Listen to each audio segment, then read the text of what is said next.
O sea, que mi cuerpo sea el que manifiesta esa esencia y que al mismo tiempo permita darle forma a esa esencia. Entre las diversas técnicas de respiración, la que cuenta con más respaldo es la respiración lenta. ¿Entendido? Es lo que se conoce como desacelerar la respiración. Así que les propongo un ejercicio que pueden hacer en casa. Siéntense con calma y después de unos minutos tomen el teléfono y cuenten cuántas respiraciones realizan en un minuto. Normalmente solemos hacer entre 14 y 15, a veces hasta 20. En otras palabras, respiramos bastante rápido. Entonces, lo que se sugiere es que respiren de una manera más pausada, intentando bajar a menos de 10 respiraciones por minuto, entre 6 y 10 respiraciones. ¿Y por qué? Porque tiene un montón de beneficios a diferentes niveles, ¿verdad? A nivel cardiovascular, inmunológico, se ha documentado una gran cantidad de ventajas desde hace tiempo, pero en los últimos años se ha comprobado que este tipo de respiración, al ralentizarla, tiene un efecto que actúa como analgésico. Por ejemplo, hace ya 3 años nosotros lanzamos un estudio sobre la respiración lenta en personas que sufren de dolor crónico debido a discopatía. A estas personas se les enseñaba a disminuir la velocidad de su respiración. Pero ojo, cuando practicamos una técnica de respiración no se trata solo de inhalar y exhalar como nos indican. Lo que se ha descubierto en la investigación es que gran parte de los beneficios de estas técnicas radica en prestar atención a la respiración. Es decir, no me han sugerido que haga esto mientras estoy mirando la pantalla del móvil. ¿Por qué? Hay un estudio que se realizó en Nueva York. Se tomó a un individuo que estaba siendo sometido a una neurocirugía, se le colocaron electrodos en el cerebro para observar qué sucedía mientras realizaba diferentes actividades. Sin embargo, en el instante en que esa persona enfocaba su atención en la respiración, se notaba una mayor activación de la corteza cingulada anterior, que es una área muy relacionada, por ejemplo, con la salud mental. Cuando sentimos ansiedad, cuando estamos estresados, cuando experimentamos dolor, ¿entiendes? Es una situación bastante complicada. Por eso es importante que observes tu respiración, pero hazlo sin tratar de cambiarla.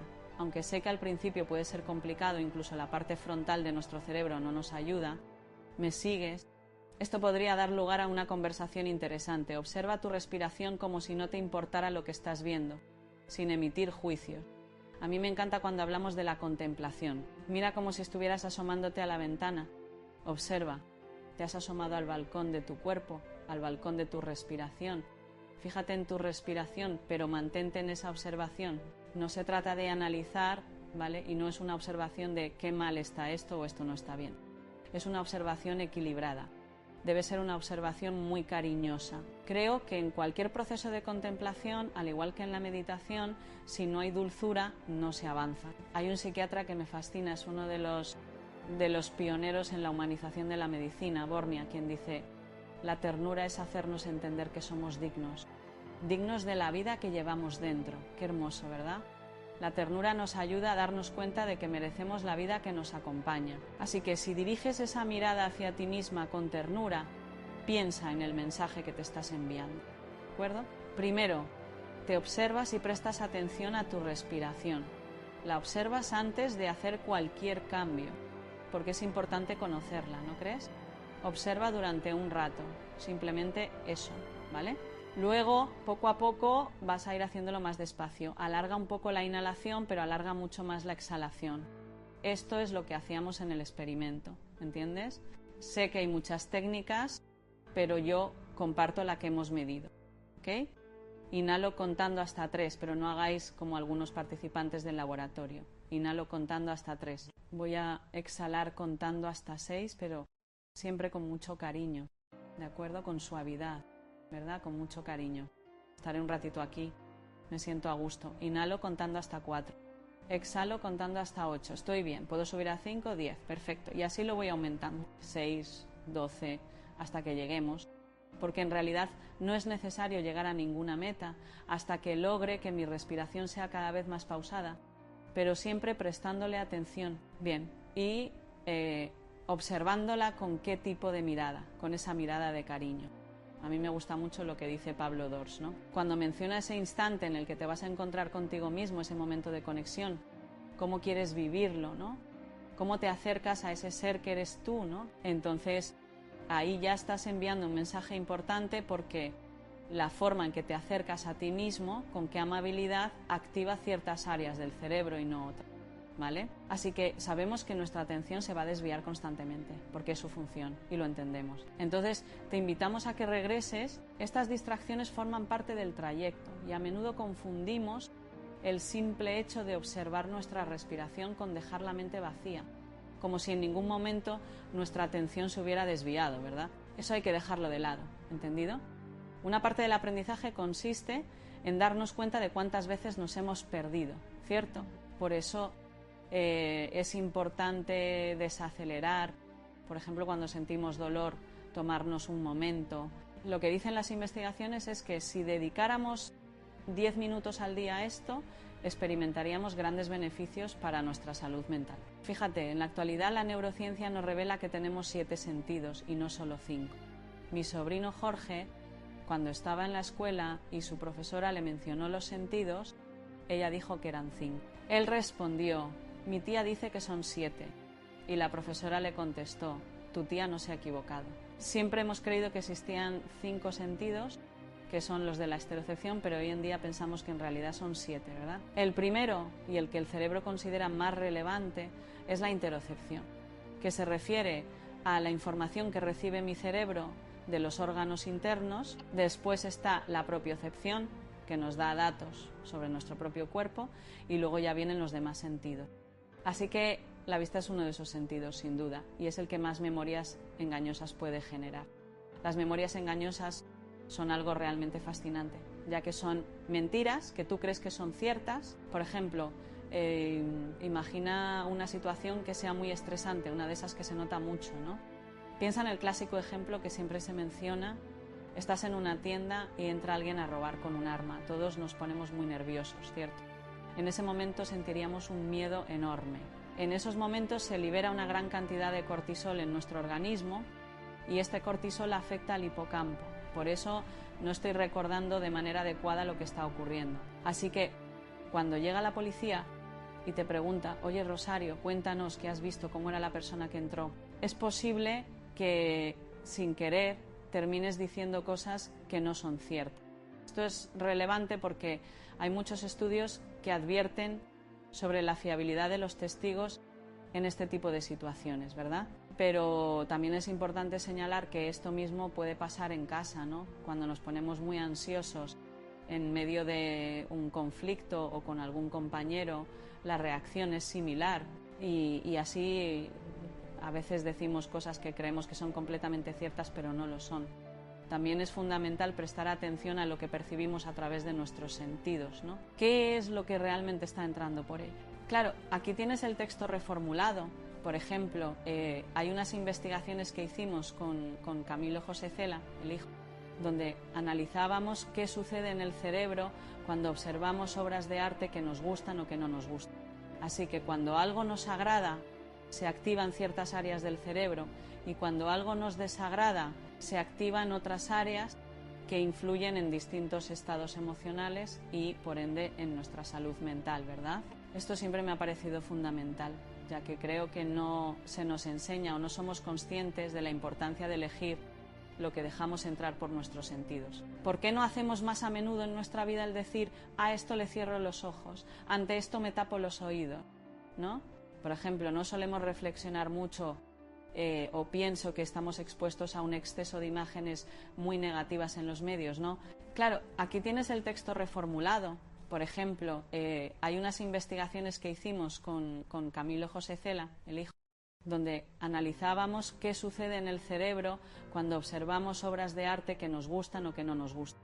Así que cuando algo nos agrada, se activan ciertas áreas del cerebro, y cuando algo nos desagrada, se activan otras áreas que influyen en distintos estados emocionales y, por ende, en nuestra salud mental, ¿verdad? Esto siempre me ha parecido fundamental, ya que creo que no se nos enseña o no somos conscientes de la importancia de elegir lo que dejamos entrar por nuestros sentidos. ¿Por qué no hacemos más a menudo en nuestra vida el decir: a esto le cierro los ojos, ante esto me tapo los oídos, ¿no? Por ejemplo, no solemos reflexionar mucho o pienso que estamos expuestos a un exceso de imágenes muy negativas en los medios, ¿no? Para mí, la verdad es que es una pregunta muy interesante, porque nos hace reflexionar sobre la necesidad de ser más cuidadosos, ¿verdad?, con lo que percibimos a través de nuestros sentidos. Mira, desde el punto de vista científico podríamos decir que hay respaldo a esa idea, ¿no?, de que el rostro refleja lo que llevamos dentro. En nuestro cerebro hay una región que se llama la corteza somatosensorial. En 1952, Penfield se dedicó a investigar qué sucedía en esas áreas, o sea, cómo esa parte del cerebro se relaciona con las distintas partes de nuestro cuerpo. Así que cuando se llevó a cabo ese estudio se pensaba que nuestro cuerpo estaba organizado de manera que iba desde la cabeza hasta los pies y que, como mi espalda es bastante amplia, debería haber un montón de neuronas encargadas de procesar las sensaciones y los movimientos de esa zona, porque es la más extensa. Pero ¿cuál fue el descubrimiento que se hizo en aquel entonces? Resultó bastante asombroso, ya que nuestro cuerpo estaba desorganizado, desmembrado por ahí en las áreas somatosensoriales. Pero lo más interesante fue que se hallaron regiones de nuestro cuerpo que son más relevantes que otras para nuestro cerebro. Entre las áreas más significativas para nuestro cerebro se encuentran la cara y las manos, ¿de acuerdo? Especialmente la cara. Y dentro de la cara, lo que rodea nuestra boca, ¿entiendes? Somos seres con unas manos grandes, una cara amplia y una boca considerable, además de todo lo que está alrededor de nuestros ojos. En la actualidad, por ejemplo, ese modelo de Penfield ha sido ampliado. Recientemente se publicó un estudio que demuestra que nuestro cerebro considera lo que sucede en nuestro cuerpo, pero no de manera fragmentada, ¿vale? Es decir, no solo el pie, la cara o la mano, sino que hay 3 áreas en esa corteza somatosensorial que representan mi cuerpo como un conjunto. ¿Me sigues? Es un modelo que integra lo somatosensorial, o sea, cómo se siente mi mano en relación a cómo se siente mi pierna, ¿entiendes? Mi cuerpo como un conjunto, es decir, la postura en general. Dentro de esa área somatosensorial, la representación de la cara, como menciono, es de lo más relevante.